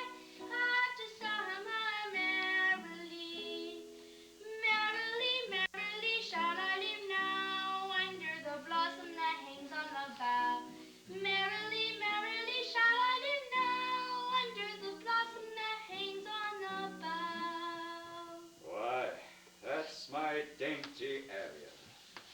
I shall miss thee, but yet thou shalt have freedom. So. To the king's ship, invisible as thou art. There shalt thou find the mariners asleep. Awake the boatswain, bring him to this place, and presently I prithee. All torment, trouble, wonder, and amazement inhabits here. Some heavenly power guide us out of this fearful country. Behold, Sir King, the wronged Duke of Milan, Prospero. For more assurance that a living prince does now speak to thee, I embrace thy body, and to thee and thy company I bid a hearty welcome. If thou beest here, no, or some enchanted spectre to abuse me, as late I have been, I know not. My pulse is as of flesh and blood, and since I saw thee, the affliction of my mind amends, with which I fear a madness held me. This must tell, if it be happening, a most strange story. Thy dukedom I resign, and do entreat thou pardon me my wrongs. But how should Prospero be living, and be here? First, noble friend, let me embrace thine age, whose honor cannot be measured or confined.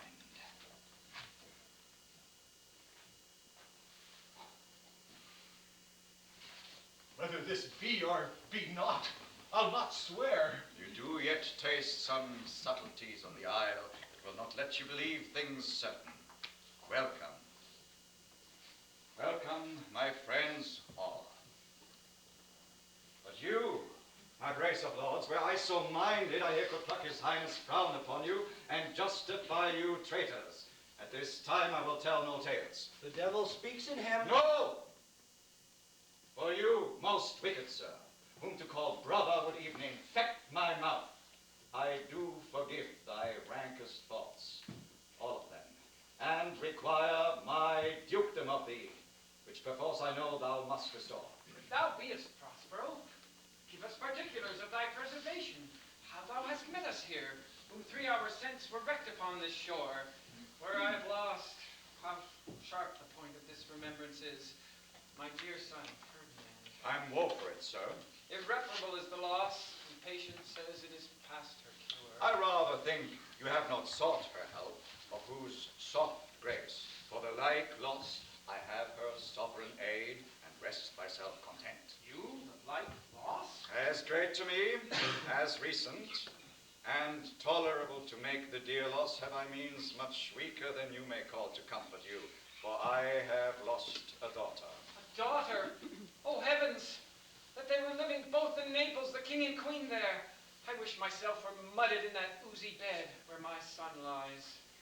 When did you lose your daughter? In this last Tempest.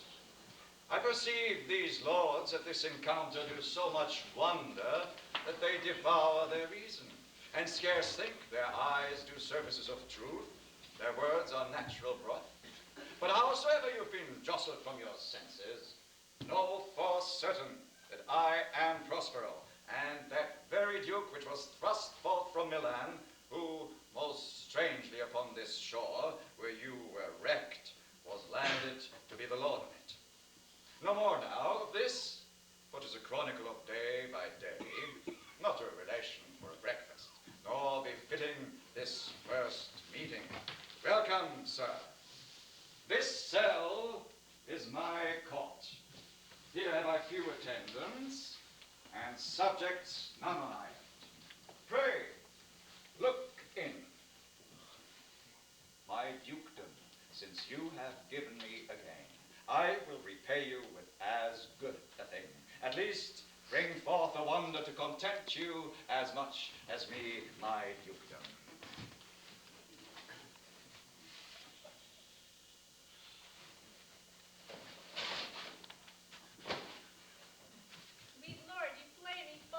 No, my dearest love, I would not for the world. If for a score kingdoms you would wrangle still, I would call it fair play. If this prove a vision of the island, one dear son shall I twice lose. A most high miracle. Though the seas threaten, they are merciful.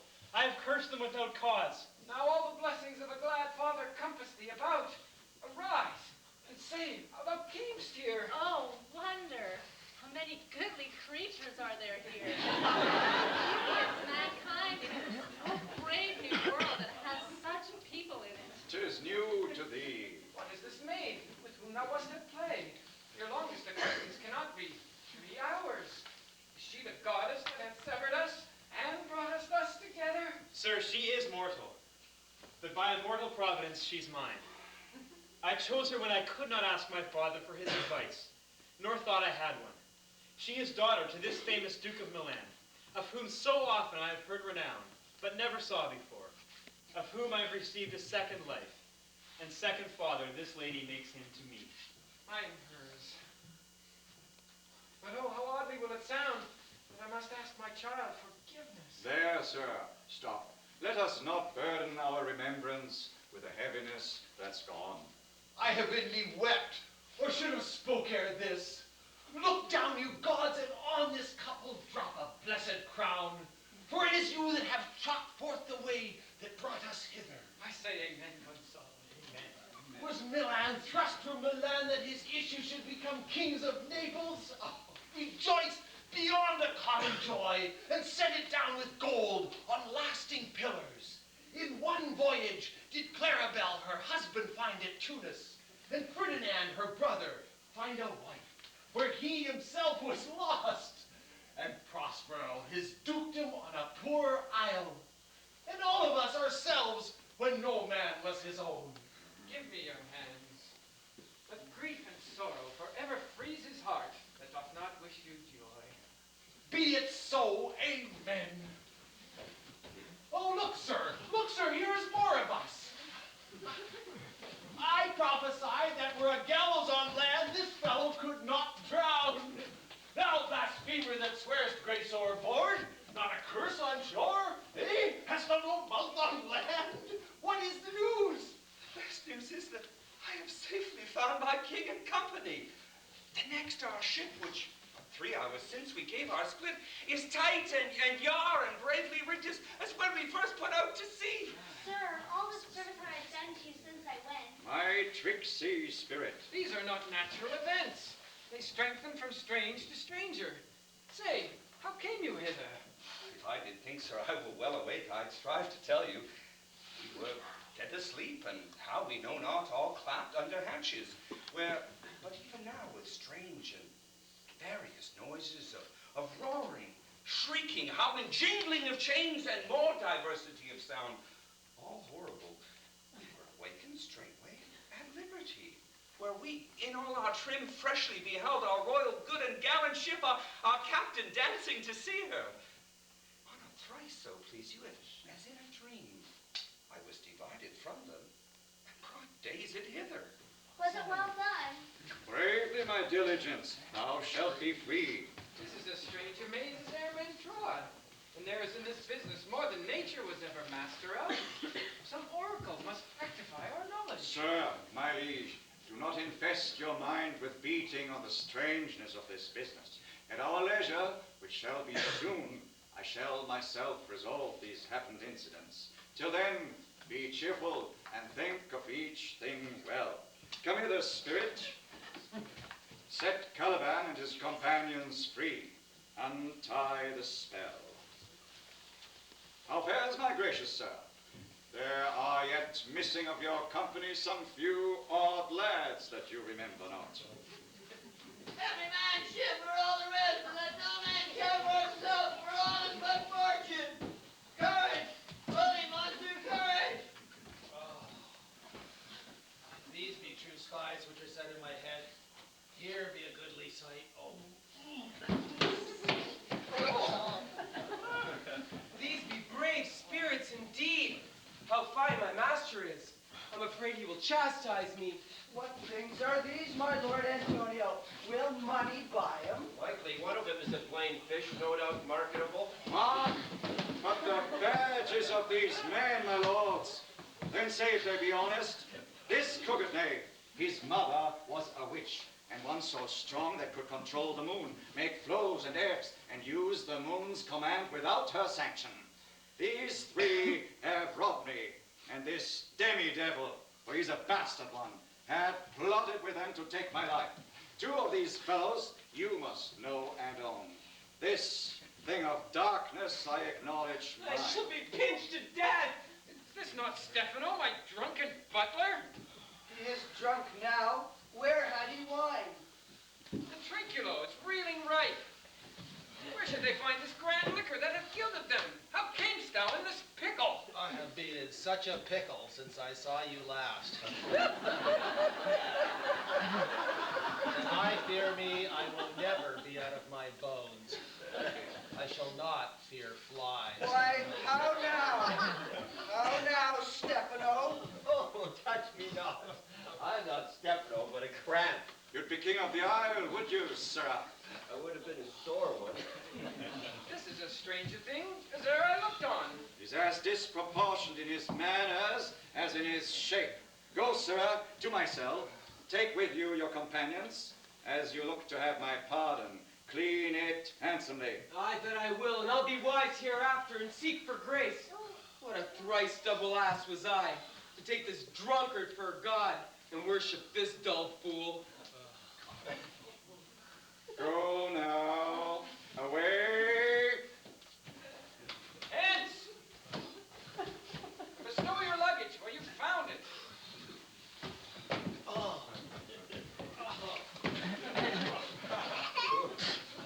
Or stole it, rather.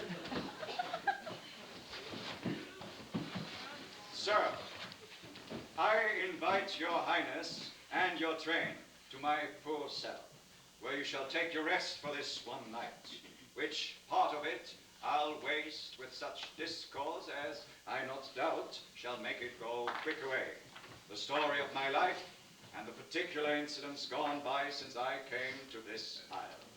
And in the morn, I'll bring you to your ship, and so to Naples, where I have hope to see the nuptial of these our dear beloved solemnized. And thence retire me to my Milan, where every third thought shall be my grave. I long to hear the story. I will tell you all, and promise you calm seas, auspicious gales, and sails so swift that you shall catch up with your royal fleet far off. Please you, draw near.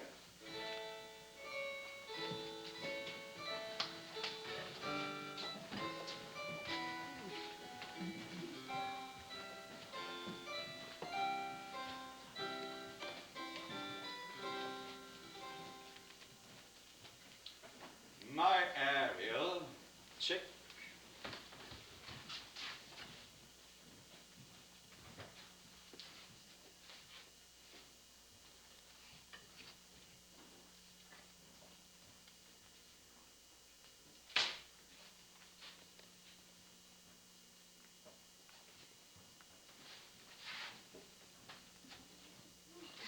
Thy charge is done.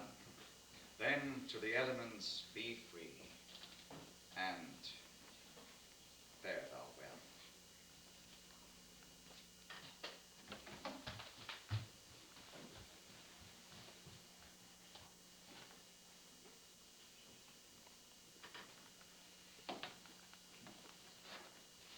Now my charms are all o'erthrown, and what strength I have's mine own, which is most faint.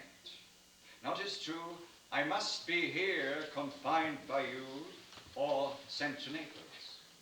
Let me not, since I have my dukedom got and pardoned the deceiver, dwell in this bare island by your spell, but release me from my bands with the help of your good hands. Gentle breath of yours my sails must fill, or else my project fails, which was to please. Now I want spirits to enforce, art to enchant, and my ending is despair, unless I be relieved by prayer, which pierces so that it assaults mercy itself and frees all faults. As you from crimes would pardoned be, let your indulgence set me free.